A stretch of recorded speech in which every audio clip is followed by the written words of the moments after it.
Tšu-tšu-lulu, latsõkõista magama, marjakõista magama.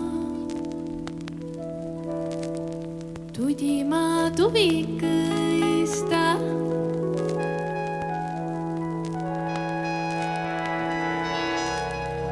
Ma soovin meile kõigile üksteise hoidmist ja ühtehoidmist. Pühakirja sõna advendiaja alguseks ütleb: tõstke oma pead ja vaadake üles, sinu lunastus läheneb.